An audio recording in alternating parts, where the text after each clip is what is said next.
Can we go through the Adobe Illustrator tools in just under 5 minutes? Well, let us give it a try.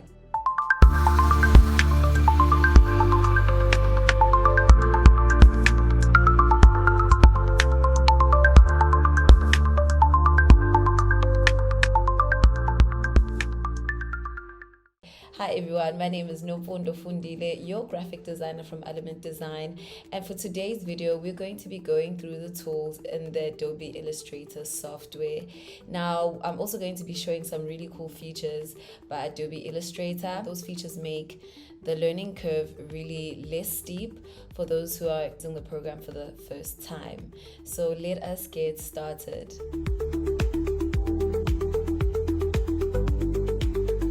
So this is the cool feature I was talking about in Adobe Illustrator, and it makes your learning curve less steep, much easier, where you get to have on the tool. If you have on the tool, it gives you a demonstration of what the tool does and what you can use the tool for.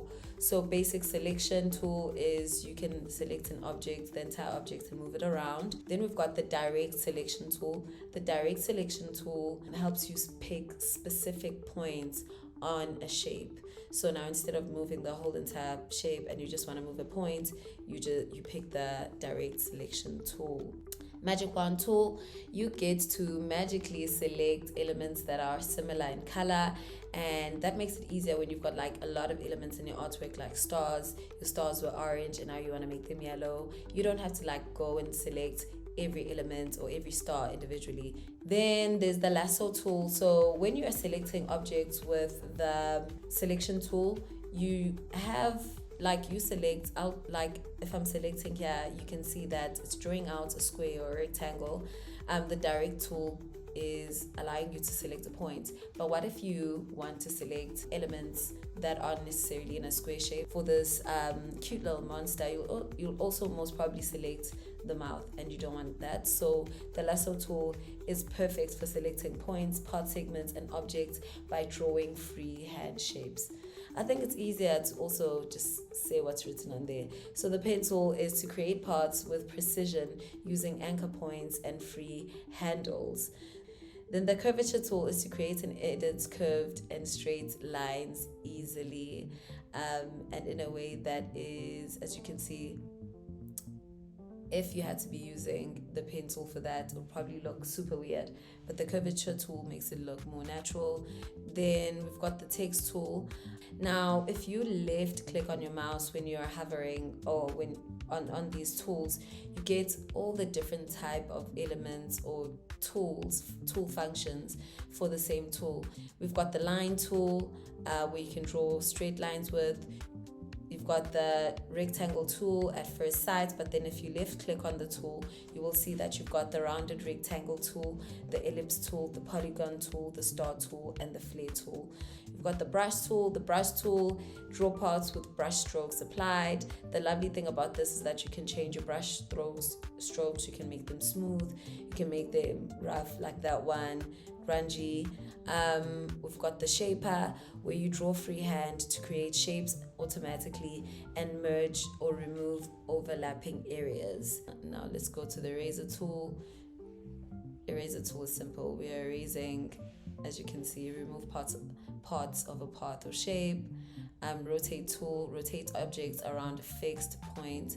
Scale tool, again, you pinpoint the point where you want the illustration or element to scale from. The width tool is vary the thickness of strokes along their paths. Free transform, this is when you want to transform perspective of an artwork. Then we've got the shape builder, where creates any new shapes by combining and erasing parts of simpler ones. Then we've got the perspective grid. This is if you want to make things look 3D. So the grid doesn't draw anything. It's just there as a tool to help you get perspective of the 3D. The mesh tool is to create and edit meshes. So what you do with this tool is that you have an object and you add points onto the object, and then you can change the colors of those points, ultimately give it shadows, give it highlights, and so forth. Then we've got the gradients tool, pretty much self-explanatory, where you're able to create gradual blends between colors. A few moments later. In just under 10 minutes.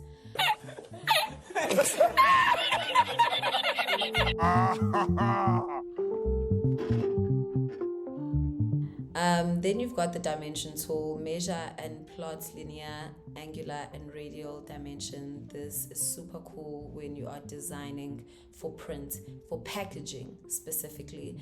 Then we've got the eyedropper tool. The eyedropper tool is copy and apply appearance attributes between objects. The blend tool, morph shapes and colors between two or more objects.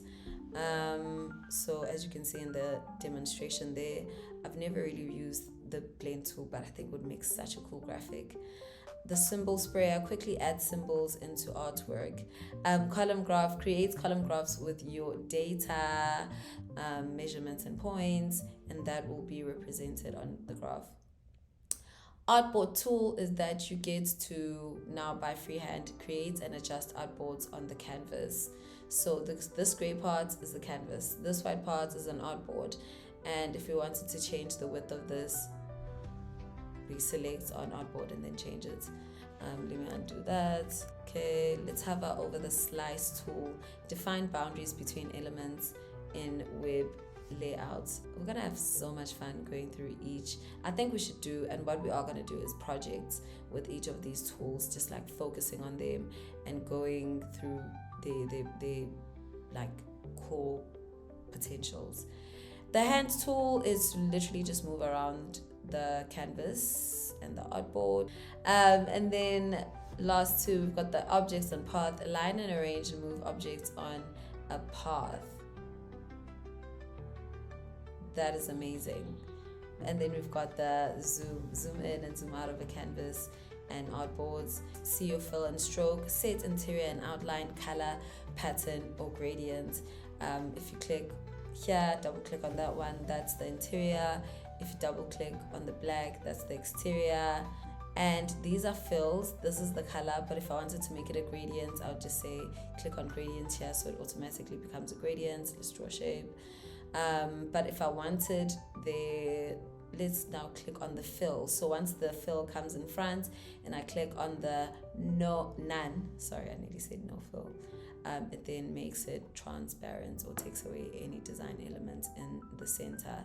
So yeah, that's it for all the tools in the Adobe Illustrator Toolbar. In the next lesson, we are definitely going to be going through this tool. This isn't really a toolbar, it's just a window of all the tools that you might need depending on the workspace that you're working in. If we go to automation, you start getting actions, things start changing. If you go to essentials, changes as well, pretty much like classic. If we go to printing and proofing, again, things change. You start seeing swatches, color, property. Okay, we always see the property. So we'll go through those in other videos. I hope this video has been insightful.